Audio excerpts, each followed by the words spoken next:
What's up guys, Afiq here. Welcome back to my YouTube channel. How you guys doing?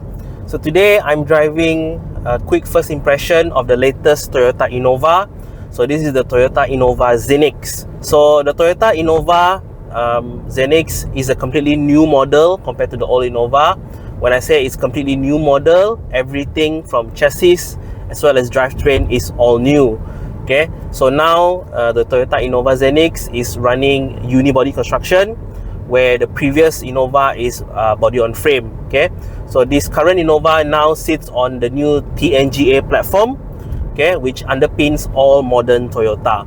So in terms of spec, okay, let's talk about spec first. So the new Innova comes in two trim level. Okay, the first one being a 2.0V petrol variant, and then the highest spec is a 2-liter hybrid variant. Okay, so differentiating between both models, on the exterior everything looks the same except for the part of having hybrid badges lah for the top spec model. For other things that differentiate between the two spec is that the hybrid gets a wide panoramic sunroof, as well as in the second row it comes with captain chair. So for the regular petrol variant, the second row is the regular bench chair. Okay, so that is the major thing that differentiates between the two model in terms of its features. Okay, standard equipment on all Toyota Innova, there are plenty. Okay, so starting off at the front, this car comes with full LED headlight, okay, full LED turning indicator as well, right? In terms of power for the petrol, it comes with a 2-liter, Toyota call it dynamic force. So this is their new 2-liter direct injection engine, right? Not the same compared to the previous 2-liter on the old Innova. On top of that, it is also paired to a new transmission. So this is a new 10-speed automatic. Okay, and from what I can understand, that this is one of the more latest gearbox from Toyota, and power is sent to the front wheels. So the previous Innova is rear-wheel drive, the current one is front-wheel drive. Okay, in terms of standard equipment, inside here the dashboard layout looks very different. Okay, it has this symmetrical look, okay, which is a huge departure compared to the old Innova, right? So in terms of equipment, in the middle here, I do have a 10.5-inch touchscreen infotainment system. Okay, it supports wireless Apple CarPlay as well as Android Auto.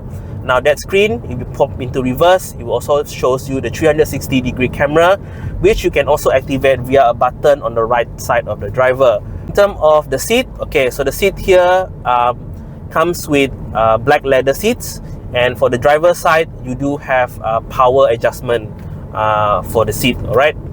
In terms of other adjustment, the steering wheel, okay, it is leather wrap, and then it does come with tilt and telescopic adjustment. In terms of safety feature, the Toyota Innova is equipped with Toyota's latest Safety Sense 3.0 system. So it does come with lane keeping assist, adaptive cruise control, okay, rear cross traffic alert, autonomous emergency braking, adaptive cruise control, automatic high beam, and pretty much the safety feature is quite extensive, right? Towards the back, all Innova comes with automatic power tailgate. So it is what you call electronically activated, which is quite good lah, because the rear tailgate is very big. On the second and third row, on the roof towards the side, there is also very nice ambient lighting to light up the cabin. This is something that the previous Innova had, and it has been carried over into the current model, and I do like it because it does give the cabin a rather nice ambience. Okay, it feels very upscale. At the top here, I do see that the rear view mirror now has monochromatic or auto dimming as what we call it. So yeah, if somebody shines a bright light behind you, will automatically dim the light, right? Looking at the rest of the cabin, I would say on the dashboard, I do have soft touch padding, okay, and then as well as the armrest is also quite soft on the outer board armrest. Speaking of the armrest, the middle part here, actually the armrest is quite huge and quite high up, and I'm quite surprised at how this armrest opens. So the traditional armrest is you open up and down from the front, right? So this one is you open up, it's from the driver's side. Okay, it opens sideways. Okay, so it does give me like that sort of like upscale vibe with this armrest, you know, because it opens sideways rather than from the front. Okay, moving in front a bit, I love the center stack. the cup holder is very big. You can double it as either a cup holder or a place to chuck your phone or whatever lah. And the hole is quite big.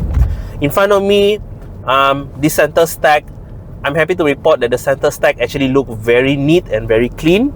Okay, you do have piano black surrounding the center stack, which I don't mind because it's not really exactly where I touch, my finger would touch, and where I would press the button, it is not piano black, it is just the regular plastic. So places where your finger is going to touch is not piano black, so it's not going to have any fingerprint smudge or whatever like that, right?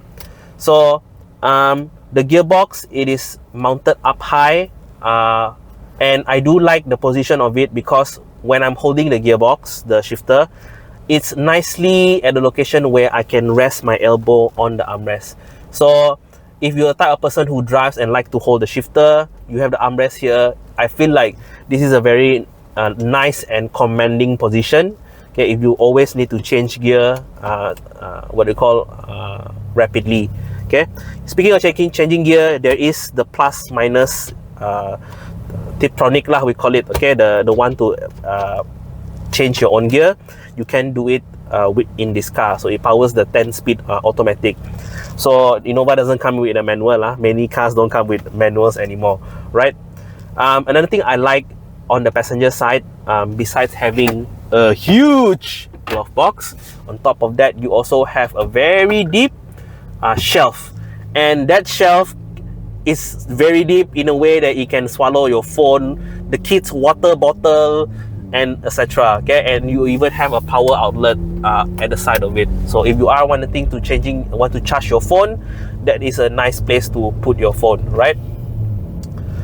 Okay, let's talk about like how the Innova drives. So as I mentioned before, the Innova sits on an all-new platform. Okay, so this is the new TNGA platform that underpins most new Toyota, and it is also equipped with a new engine, 2-liter dynamic force direct injection engine, and paired to a 10-speed automatic, and it is powering the front wheels. So before I go on further, I'd like to mention that for the Innova, the wheel comes at 18-inch in size, and it's the same for both the petrol and the hybrid variant. Okay, so back to how it drives. Okay, so for those of you who doesn't know, my father used to own the older Innova. Not own, he used to drive a company car, the older Innova. Okay, and it was 2.0X variant. Okay, so that was the old Innova. So I've driven the old Innova quite a fair bit on a daily basis. Okay, so comparing this Innova, the new Innova, to the old one, it's a huge different, night and day different. So the first thing I want to highlight immediately is how refined this new Innova is compared to the old one. Okay, and also the engine to me is far more responsive. Like from a standstill, it doesn't feel heavy anymore. Like the car has a like a light feel to it.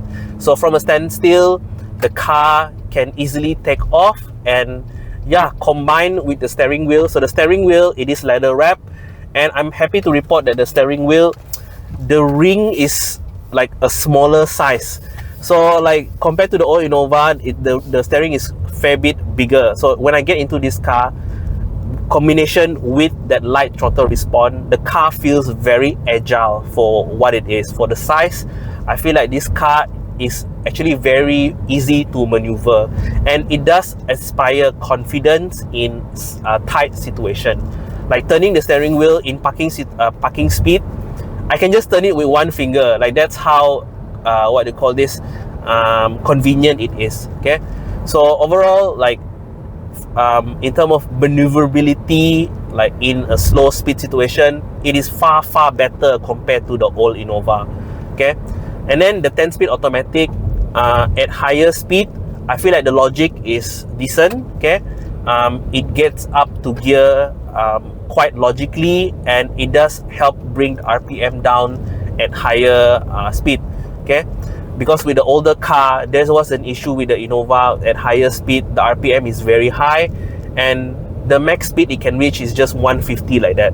For this car, you can still easily reach 180, not a problem. Okay, touch base real quick on the second and third row. I'm happy to report as well that space has improved back there. For the second row now, okay, the middle part of the car no longer have a transmission tunnel because this car is front wheel drive. So the floor is relatively flat. Okay, so you do have a lot of leg room. Okay, same case with the third row. I would say the Innova can brilliantly carry adult in the third row without any issue at all. Okay, even in the third row, you do have air vents and then you do have charging port as well. Now for the Innova, for the second and third row, it also comes equipped with the air conditioning system. And I like that the air conditioning system is on the roof rather than at the back of the center console. So it does give the cabin a rather airy, vibe. Okay, so the aircon circulate quite nicely around the cabin. In front of me, I do have a 7-inch TFT screen. Okay, the color is quite vivid, I must say, and yeah, it complements the 10.5-inch screen rather nicely. Okay, my final verdict with the Toyota Innova. Okay, so the Toyota Innova, to me now, it is much more refined and much more responsive compared to the old Innova. So the previous Innova, most of the time people buy it because it's big, it's very comfortable, and it's very reliable family transport. Okay, the only downside with that model is that it's drivetrain. Okay, it was a dated drivetrain, and then the chassis is very heavy. So in terms of response and then in terms of power, it doesn't have a lot going to it. I would say the new engine on the Zenix and the new chassis fix all of that issue.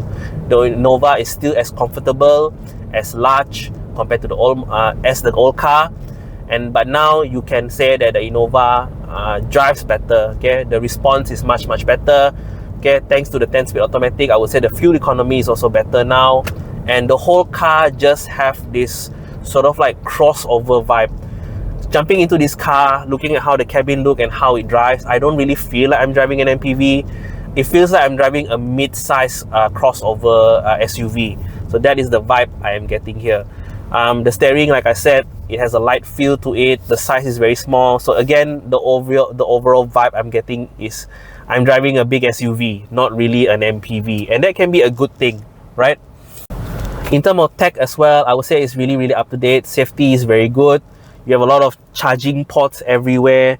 Okay, so yeah, overall, my impression with the Innova is that yes, price has crept up a bit. So currently, the 2.0 variant is around 167k, and if you want to get the hybrid, it's more than 200k. So personally, for me, if the hybrid pricing is a little bit out of reach, the 2.0 to me is the petrol variant is sufficient enough for your family use.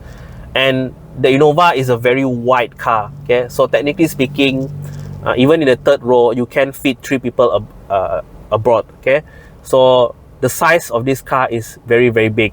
And another thing to mention, because this car feels like a crossover, the ride height is high, I'm sitting slightly higher up compared to the traditional MPVs and sedans, and it does give me a little bit of confidence on the road because I am actually slightly taller than most of the traffic, right? So yeah, the Innova Zennix, it's a refined family mover now with sufficient performance. And if you are looking for a people mover that is refined, okay, somewhat luxurious as well, a lot of room, has good resale value, the Innova Zennix should still be one of your top choice.